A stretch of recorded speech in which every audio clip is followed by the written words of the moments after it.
இயேசுவிலே பிரியமான சகோதர சகோதரிகளே, உங்கள் எல்லோருக்கும் ஆண்டவராகிய இயேசு கிறிஸ்துவின் பெயரால் காலை வணக்கங்கள் மற்றும் வாழ்த்துக்கள்.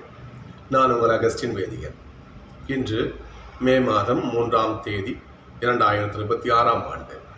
ஆண்டவரின் மடியில் 5 நிமிடங்கள். நம்பினோர் கெடுவதில்லை என்பது மிகச்சிறந்த பொன்மொழி.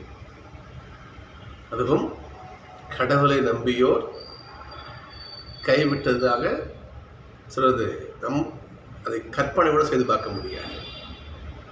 கடவுள் சொன்ன வார்த்தை, கேளுங்கள் உங்களுக்கு கொடுக்கப்படும், தட்டுங்கள் உங்களுக்கு திறக்கப்படும், தேடுங்கள் நீங்கள் கண்டடைவீர்கள். அவனுடைய வார்த்தை. எவன் நம்பிக்கையோடு கேட்கிறானோ, எவன் நம்பிக்கையோடு தட்டுகிறானோ, எவன் நம்பிக்கையோடு ஆண்டவரை அணுகி செல்கிறானோ அவனுக்கு அனைத்தும் கைகூடும். அந்த நம்பிக்கை தான் இன்றைய வாசகங்களுடைய மைய கரு. நட்சத்திரம் பாருங்களேன், ஏசப்படைய வார்த்தை, என்னை நம்புங்கள் தந்தையையும் நம்புங்கள். என்னை நம்புங்க, உங்களுக்கு என்ன வேணும் என்கிட்ட கேளுங்க, நான் செய்கிறேன். 2ஆம் வசனம் பாருங்க பார்ப்போம். உயிருள்ள கல்லாகிய ஆண்டவரை நாடி செல்லுங்க.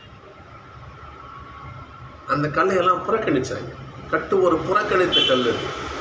ஆனால் நீங்கள் அந்த கல்லை நம்பினால் நீங்கள் ஒருபோதும் தோல்வி அடைய மாட்டீங்க. இன்றைய 2ஆம் வசனம் வாசித்து பாருங்க. இன்னைக்கு அது பேதுருடைய வார்த்தைகளை நீங்கள் வாசித்து பார்க்கணும். பாருங்க பார்ப்போம். நீங்கள் அந்த கடவுளாகிய அந்த கல்லை கொண்டு என்ன பண்ணுங்க, ஆவிக்குரிய இல்லத்தை கட்டி எழுப்புங்க. கடவுள் உங்களை கைவிட மாட்டார். நீங்கள் ஒருபோதும் புறக்கணிக்கப்பட மாட்டீர்கள்.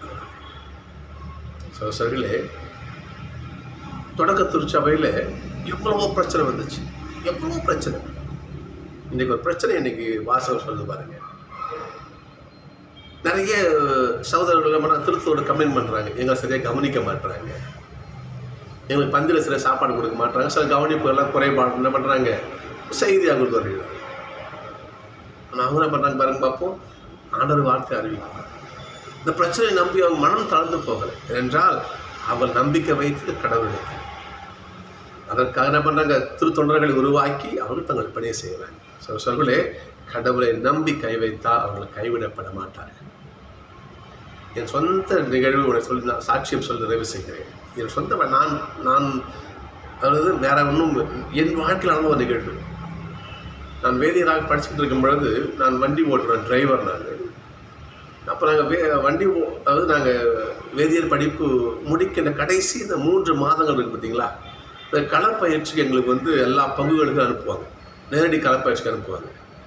அப்படி ஒரு முறை நாங்கள் என்ன பண்ணுறோம், நாங்கள் அந்த டைமில் நாங்கள் மதுரை நோபிலி சென்டரில் இருக்கிறோம். நாங்கள் மதுரையில் போய்ட்டு அதாவது பிஷப் ஹவுஸ் நோபிலி சென்டரில் இருக்கிறோம். நாங்கள் என்கிட்ட தான் வேன் சாவி இருக்குது, என்கிட்ட அந்த மகேந்திரா வேன் சாவி என்கிட்ட தான் இருக்குது. ஆனால் நல்லா வண்டி ஓட்டி கூட்டிகிட்டு போகிறேன்.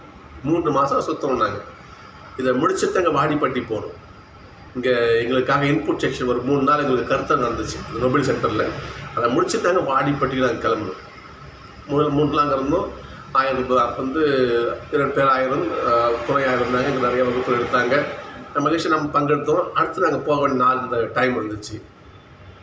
எல்லாம் என்ன பண்ணுறாங்க, லக்கேஜெலாம் வண்டி வர வச்சு கட்டிகிட்டு இருக்காங்க. அப்போது நான் என்ன பண்ணுறேன், நான் வண்டி ஓடணும் இல்லையா. முக்கியமான ஒரு செய்தி, முக்கியமான பொருள் வண்டி எடுக்கணும்னா வண்டி சாவி, வேன் சாவி எங்கே வச்சுன்னு தெரியல. அலமோதரம் எங்கடா வண்டி சாவி போச்சு. வகுப்பறைக்கு ஓடுறேன், இந்த கருத்தரங்கு ஹாலுக்கு ஓடுறேன், எங்கே வச்சோம், ஏதோ சேரில் பிடிச்சி அலையிறேன். சாப்பாடுமே அங்கே வச்சுக்குமா, சாப்பாடு அறைக்கு ஓடுறேன், டைனிங் டேபிள் அங்கே போகிறேன், இல்லை இங்கே வச்சோம். இன்னொன்று சொல்கிற மாதிரி ஒரு கழி வரைக்கும் வாங்க, ஒரு ரெஸ்ட் ரூம் போனேன், அங்கே போய் தேவை, அங்கேயும் வச்சு கைத்தறையை வச்சுட்டு கொடுப்போம், இல்லை போச்சு. என் வீட்டில் மேலே வச்சு கட்டுறேன், அதெல்லாம் வைக்கல. என் பொருள் வண்டி மேலே போட்டு கட்டி போட அதை சாவியில் இவ்வளோ கட்டில் ஆகல, எங்கேயாச்சும் வச்சுருக்கும் சொல்லிட்டு பெட்ரூமுக்கு என்னுடைய கட்டிலுக்கு போடுறேன். பார்த்தேன் காண, எங்கடா போச்சு சாவி. கடவுளே, நேராக டெபர்னாக்கிள்கிட்ட போனேன். தற்கொலை முன்படி உட்காந்து ஒரு 2 நிமிஷம், அண்டவரே வண்டி சாவி முக்கியம், இன்னும் எங்களுக்கு 2 மாத பயிற்சி இருக்குது, அதான் ஓட்டுனர், வண்டி சாவி என்கிட்ட எங்கே தெரியல. கொஞ்சம் கண்கூர்ந்து எங்களை பாருங்க ஐயா நீ சொல்ல ஜம் சைஸ் நம்ம திருப்ப கட்டில் உட்காந்துட்டு போயிங்க. பெரும்பாலும் கட்டில் உட்காந்து என்ன பண்ணுவோம் நம்ம சொல்லுங்க பாப்பா, என்ன பண்ணுவோம் நம்ம? அதில் அங்கே இருக்கும்போது செய்கிற ஒரு காரியம் பில்லோ வச்சு சும்மா வச்சு இப்போ எடுப்போம் இல்லையா, மெட்டில் வச்சுப்போம். அதே போல் என்ன பண்ணான், அந்த பில்லோவை எடுத்து என் மெட்டில் வச்சுக்கிட்டு அப்படியே இப்படி கையை வச்சுட்டு உட்காந்தேன். இப்படி பார்க்குறேன், பில்லோ கீழே சாவி இருக்குது. சகோதரர்களே, என் நாளைக்கு நான் எப்படி யோசிச்சு பார்ப்போம், என் நெருக்கடி யோசிச்சு பார்க்கணும். நீங்கள் எந்த நிலையில் கடவுள் அந்த கணவன் பணம் சாவியை கண்டெடுக்க இதுக்கான உதவி செய்ய பாருங்க. சகோதரர்களே, இது நான் அனுபவித்த ஒரு கடவுளை நம்புங்கள். ஒரு தேவை என்ன, அவர் பாதத்தில் வைங்க. நம்பிக்கையோடு வைக்கப்பட்ட ஜெபம் ஒருபோதும் தோற்காது. நன்றி. நான் சொல்லி